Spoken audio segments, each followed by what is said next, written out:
Hello friends, PDW के एक नए एपिसोड में आप लोगों का स्वागत है। दोस्तों, इंडिया यूएस रिलेशन के फ्रंट पे दो इम्पोर्टेंट डेवलपमेंट हुआ। पहला कि G7 के साइडलाइन में प्राइम मिनिस्टर मोदी की मुलाकात यूएस प्रेसिडेंट ट्रंप से होती है और इस घटना के कुछ ही घंटे पहले यूएस डिपार्टमेंट ऑफ वॉर ने अपने लार्जेस्ट कमांड, जो नेवल कमांड है, इंडो पैसिफिक कमांड, उसका नाम चेंज कर पैसिफिक कमांड रखा।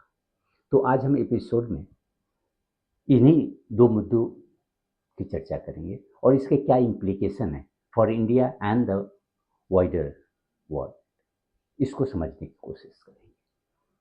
दोस्तों, प्राइम मिनिस्टर की मुलाकात यूएस प्रेसिडेंट ट्रंप के साथ हुई और ये मुलाकात 16 मंथ, माने this is the first in person meeting in 16 month between the two leaders. क्योंकि इसके पहले आप देखें कि फरवरी में लास्ट ईयर दोनों ही की मुलाकात हुई थी वाशिंगटन में। उसके बाद बहुत सारे डेवलपमेंट्स हुए, negative developments on this two point, जिसके कारण रिलेशन में थोड़ी करवाहट आ गई और इसीलिए प्राइम मिनिस्टर मोदी वो हमेशा they wanted to avoid a personal meeting with Trump. इसलिए अपॉर्चुनिटी के आने के बाद भी, जैसे एशियान में ट्रंप की विजिट हुई थी लेकिन प्राइम मिनिस्टर डिडंट विजिट दिया। तो इस तरह से अवसर आने के बाद भी ये प्राइम मिनिस्टर मोदी की एक कंसस पॉलिसी रही है to avoid meeting Trump physically, क्योंकि वो तो अनप्रडिक्टेबल गाय। इसलिए आप देखें कि इसमें भी अगर दोनों ही की मीटिंग को अगर हम देखें तो what are the main takeaways. सबसे पहले आप देखें कि दोनों ही लीडर्स के बीच जो पर्सनल रैपो था वो हम पहले देख रहे थे, यानी ट्रंप के फर्स्ट टर्म में और इवन जो फर्स्ट मीटिंग फरवरी में प्राइम मिनिस्टर मोदी और ट्रंप की होती है, तो उस समय दोनों के बीच की जो केमिस्ट्री थी that was missing this time. वो जो प्राइम मिनिस्टर मोदी का जो एक ट्रेडमार्क हग है वो दैट वाज नॉट देयर।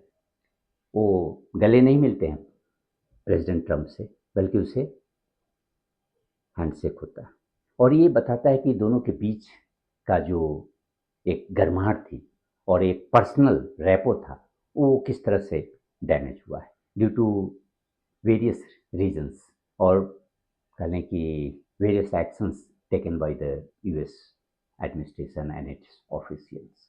तो एक सबसे पहला कि भाई अब दोनों की केमिस्ट्री किस तरह से चेंज हुई। दूसरा कि अगर मीटिंग में देखें तो दोनों ही तरफ से एक कंसस एफर्ट था कि to repair the damage done to the bilateral relations, क्योंकि दोनों ही को मालूम है कि भाई हमारे इंटरेस्ट कन्वर्ज तो करते हैं, कितना भी हम एक दूसरे हम दोनों के बीच डिफरेंसेस हो, still our interest broadly converge. और इसीलिए दोनों ही तरफ से एक कहें कि एक कंसस रिकैलिब्रेशन था और इसलिए आप देखें कि प्राइम मिनिस्टर मोदी बार बार ट्रंप को ये जो ईरान डील हुआ है, यूएस ईरान डील, उसके लिए बधाई दे रहे थे और उसके लिए पूरी क्रेडिट उन्होंने दी और उसी के साथ साथ अपने जो अदर इश्यूज हैं उसको भी हाईलाइट किए, जैसे फ्रीडम ऑफ नेविगेशन की बात है या प्रोटेक्शन ऑफ सी फेयरर्स है। तो इन मुद्दों को भी वो साथ में उठा रहे थे। दूसरी तरफ आप देखें कि president Trump he also care और he took care of Indian sensitivities, जैसे कि सी फेयर की बात हुई। तो अगर आप पहले देखें कि एक्सटर्नल अफेयर्स जयशंकर ने भी इस इशू को मार्को रूबियो के साथ उठाया था, लेकिन मार्को रूबियो ने उस समय इंस्टीड ऑफ एक्सप्रेसिंग कंडोलेंसेज और रिग्रेट ही डिफेंडेड यूएस नेवीज एक्शंस कि भाई ये सारे जो शिप्स थे वो जो यूएस का जो नेवल ब्लॉकेट है उसको ब्रीच करने की कोशिश की। They didn't follow US Navy's instructions and that's why they had to suffer. लेकिन इस समय आप देखें कि प्रेसिडेंट ट्रंप का जो अप्रोच था वो इंटायरली डिफरेंट था। उन्होंने जब पूछा गया कि विल यू एक्सप्रेस कंडोलेंसेस, तो उन्होंने उनका सीधा था यस वी डू, और उसके बाद फिर अपना उनके प्रोटेक्शन और इस सब को इम्पोर्टेंस दिए। उसी तरह अब देखिए कि एक रिपोर्टर ने जब ये पूछा कि भाई यूएस के द्वारा ऐसे बहुत सारे डिसीजन लिए गए हैं जो बायलैटरल रिलेशन के एंगेस्ट जाता है, तो वहाँ भी उन्होंने बड़ा ही टैक्टफुली इस क्वेश्चन को हैंडल किया। वो कहे कि भाई so long as I am the president, India will always have great friend in White house.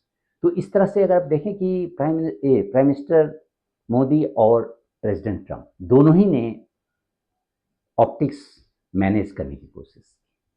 उसके बाद ये जो तीसरा कहने की टेक अवे कि दोनों ही लीडर्स की मुलाकात आफ्टर लॉन्ग टाइम, और कह लें कि ऐसे क्रिटिकल समय में हो रहा है कि दोनों ही कंट्री के बीच एक फीलिंग डेवलप हो रही है कि we will have to manage this relations seriously. और इसीलिए उन लोगों दोनों ही ने जो मैंने they took stock of various dimensions of bilateral cooperation in different areas, चाहे वो ट्रेड हो या एनर्जी हो, डिफेंस हो, टेक्नोलॉजी हो, इन तमाम चीज़ों पर मुलाकात उन लोगों की बात हुई। लेकिन सबसे जो मेन मुद्दा था वो ट्रेड का था, क्योंकि यूएस का जो अप्रोच और यूएस का, और खास करके यूएस प्रेसिडेंट का इंडिया के साथ सबसे बड़ी जो शिकायत रही वो टैरिफ का। अगर आप देखें कि फर्स्ट टर्म में स्ट्रेटजिकली दोनों ही कंट्री काफ़ी क्लोज, और बहुत सारे जो स्ट्रेटजिक मेजर्स, क्वाड का भी जो रिवाइवल हुआ उन्हें उसी टर्म में। उसके बाद इंडो पैसिफिक स्ट्रेटजी पर स्पेशल फोकस किया गया उस फर्स्ट टर्म में। लेकिन उस समय भी जो प्रेसिडेंट ट्रंप है वो हमेशा इंडिया के जो हाई टैरिफ उसको क्रिटिसाइज करते थे, और सेकेंड टर्म में तो भाई टैरिफ इशू और ख़ास करके trade was a major irritant. उसी के कारण इंडिया के ऊपर 50% जो टैरिफ इम्पोज किया गया, 25% तो रेसिप्रोकल टैरिफ और 25% यानी कि due to purchase of Russian oil. तो इस तरह से एक जो ट्रेड बहुत बड़ा मुद्दा इंडिया और यूएस के रिलेशन में उभर के आया, तो उस पर दोनों ही लीडर ने काफ़ी करने की उनका फोकस, और they directed their officers to accelerate the process to reach at mutually beneficial trade deal. क्योंकि और सबसे इम्पोर्टेंट की बात है कि ये जो मीटिंग होती है just a few days back, क्योंकि वहाँ के जो यूएस ट्रेड रिप्रेजेंटेटिव है Jamieson Greer, he is coming to India next week, 23-24 को यहाँ रहेंगे, और उनका मेन फोकस ये जो नेगोशिएशन को एक्सलेट करना और मेनली एक ट्रेड डील को ऑलमोस्ट फाइनलाइज करना। उनकी जब मुलाकात कॉमर्स मिनिस्टर पीयूष गोयल से होगी तो that will be the main agenda. और उसके पहले ये दोनों ही लीडर करें कि एक तरह से इस नेगोशिएशन को एक एक्स्ट्रा पुश देने की कोशिश। इसके अलावा अगर आप देखें कि एक स्ट्रेटजिकली, जबकि उसमें क्लियर अगर दोनों ही की बातचीत जो होती है प्राइम मिनिस्टर मोदी और उनकी, तो उसमें एक क्लियर और स्टैंड तो नहीं लिया गया चाइना के मुद्दे पर, लेकिन there was enough that you can conclude from Trump statement कि China factor now is missing in India US relations. और या उसमें कह लें कि यूएस का जो अप्रोच है चाइना की तरफ दैट हैज़ चेंज्ड। इसलिए वो उसमें भी कहे कि now there are several groups, G7, G2 और G20, और even we had a great meeting with President Xi Jinping. तो इससे एकदम क्लियर पता चल रहा है कि यूएस का जो अप्रोच चाइना की तरफ है वो दैट हैज़ चेंज्ड, और इसीलिए इंडिया के साथ रिलेशन में यूएस तो चेंज आया है। इसके अलावा आप देखें कि वो जो ये तो इनके जो पर्सनल मीटिंग होती है दोनों ही लीडर की, उससे रिलेटेड ही बात हुई। लेकिन अब दूसरी तरफ देखें कि 17 जून को यूएस डिपार्टमेंट ऑफ वॉर ने इंडो पैसिफिक कमांड का नेम चेंज किया। नॉर्मली आप देखें कि नेम चेंज करने से तो कोई खास फर्क पड़ता नहीं।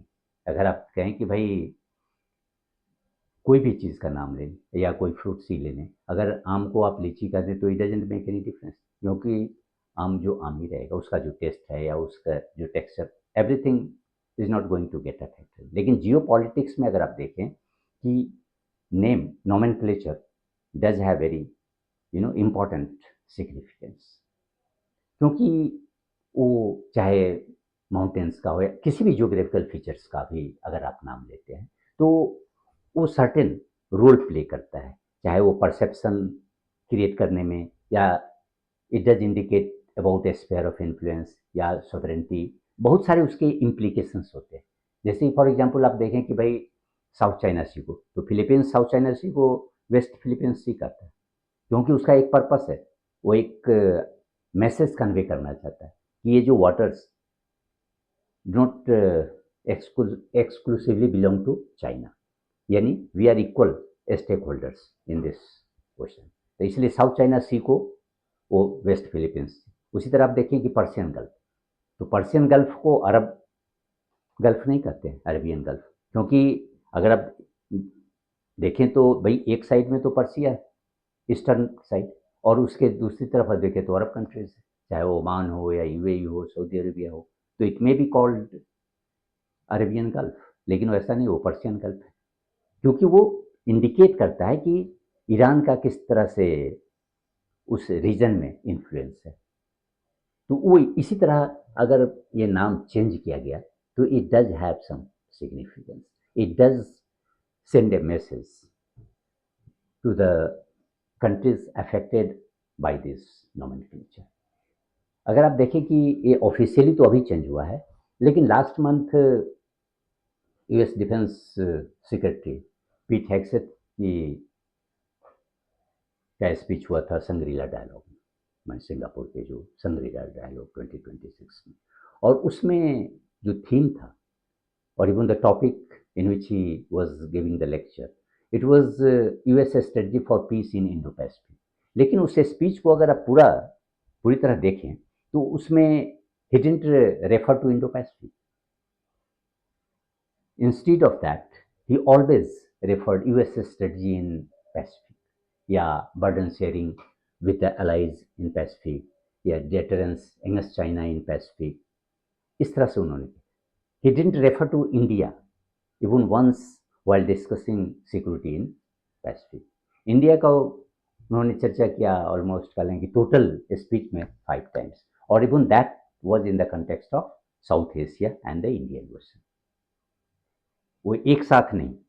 तो इससे एक तो क्लियर बात पता चल रहा है कि भाई यूएस के जो पॉलिसी है, इंडो पैसिफिक पॉलिसी जो थी, उसमें एक चेंज आ गया।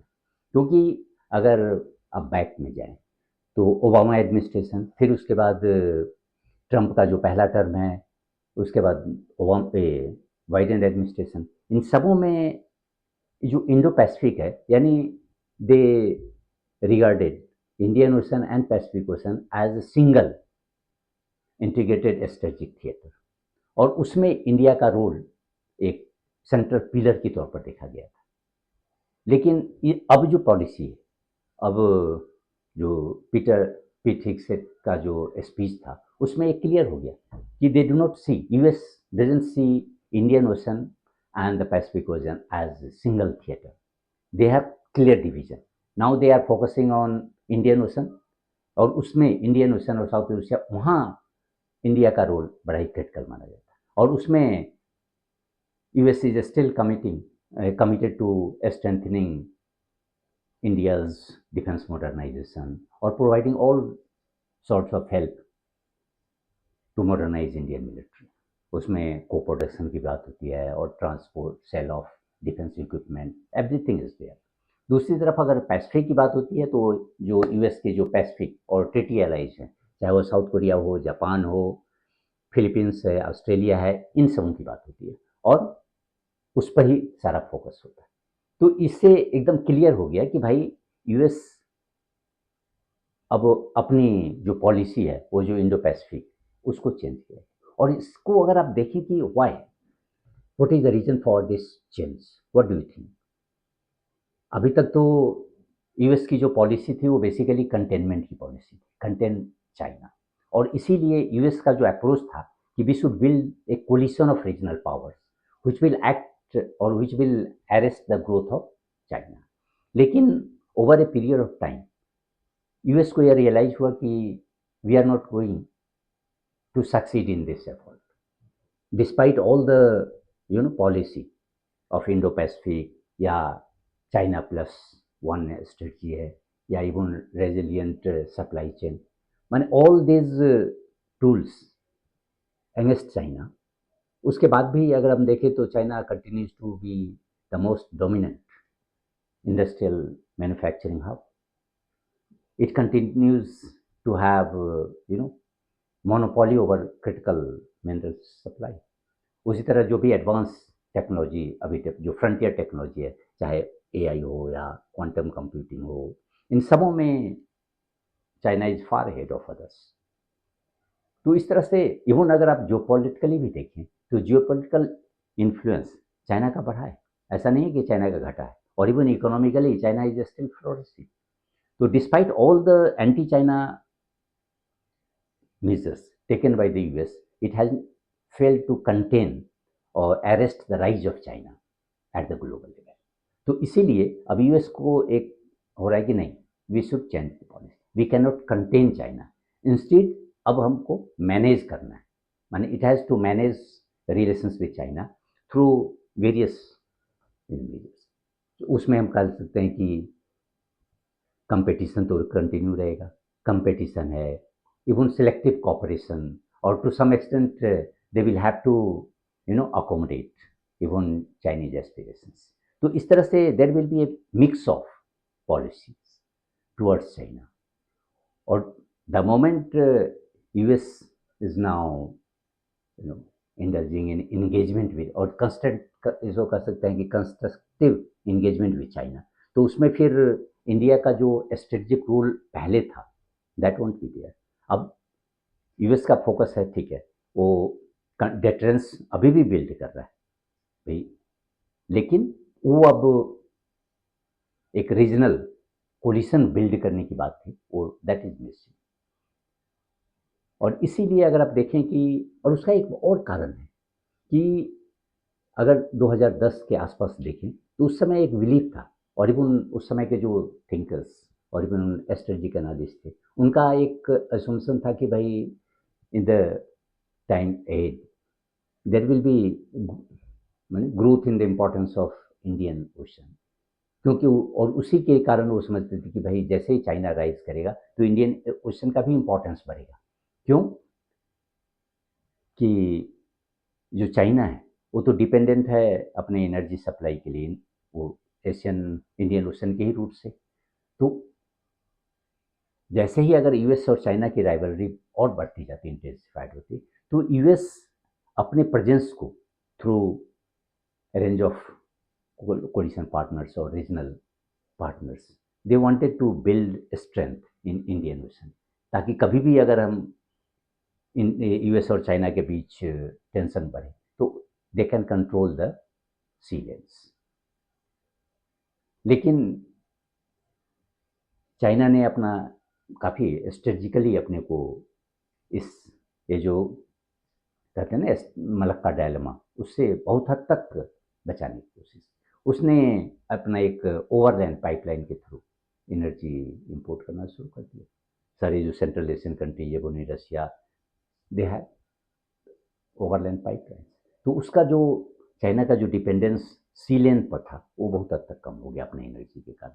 तो इसीलिए अब इंडियन ओशन का इम्पोर्टेंस घट गया, और ओवरऑल अब जब इंडियन ओशन जो सेंटर ऑफ ग्रेविटी रहा ही नहीं ग्लोबल जियोपॉलिटिक्स के, जैसे कि पहले लोग प्रिडिक्ट कर रहे थे, तो इसीलिए ओवरऑल कंटेक्स्ट में अब देखें तो इंडिया का स्ट्रेटजिक इम्पोर्टेंस घटा है, अभी भी है, लेकिन now in US continues to perceive India as its ally, but its role is limited to Indian Ocean. It doesn't see India to have a major role in Pacific Ocean. तो इसीलिए अब इसके कारण ये जो स्ट्रेटजिक अप्रोच है US का, उसमें जो चेंज आया, तो अब इंडिया को एक कह लें कि इंडियन अपने जो रीजन है, जैसे इंडियन ओशन है, वहाँ इंडिया के साथ यूएस का जो स्ट्रेटजिक अलाइनमेंट होगा। और दूसरी तरफ economic interest that will gain upper hand in US perception. इसलिए कि अब वो इंडिया को देख रहा है कि भाई एक ह्यूज मार्केट है, और एक India will also provide use data for AI linked apps. तो डेटा की भी पूर्ति इंडिया से होगी, क्योंकि यह ह्यूज पॉपुलेशन है, तो it will get use access to use data. और दूसरी तरफ मार्केट है, और इसीलिए यूएस का जो फोकस अब ज़्यादा है कि भाई इंडिया के साथ जो ट्रेड डील है उसको फाइनलाइज करें, और उसके माध्यम से हम इंडिया में मार्केट एक्सेस ये करें। इसीलिए ये दोनों ही जो इंडो पैसिफिक कमांड का जो नाम चेंज हुआ, और प्रेसिडेंट ट्रंप की मुलाकात प्राइम मिनिस्टर से होती है, ये दिखा रहा है कि दोनों ही मीटिंग से एकदम क्लियर हो गया कि भाई यूएस का जो अप्रोच किस तरह से इंडो पैसिफिक और इवन किस तरह से चाइना के प्रति चेंज हुआ है, उसके कारण इंडिया का जो स्ट्रेटजिक इम्पोर्टेंस था वो किस तरह से डाउनग्रेड हुआ। At the same time economically how India has become more important for US, क्योंकि यूएस और चाइना इस दोनों की राइवलरी तो कंटिन्यू रहेगी। It won't be resolve, there will it will be managed to some extent. तो उसमें India will always play role, चाहे वो इकोनॉमिक फ्रंट पर हो, स्ट्रेटेजिक फ्रंट पर हो, इट विल कंटिन्यू। इसके कंटेक्स्ट में आप अगर देखें कि आपका क्या व्यू पॉइंट है, please right in the comment box. Thank you.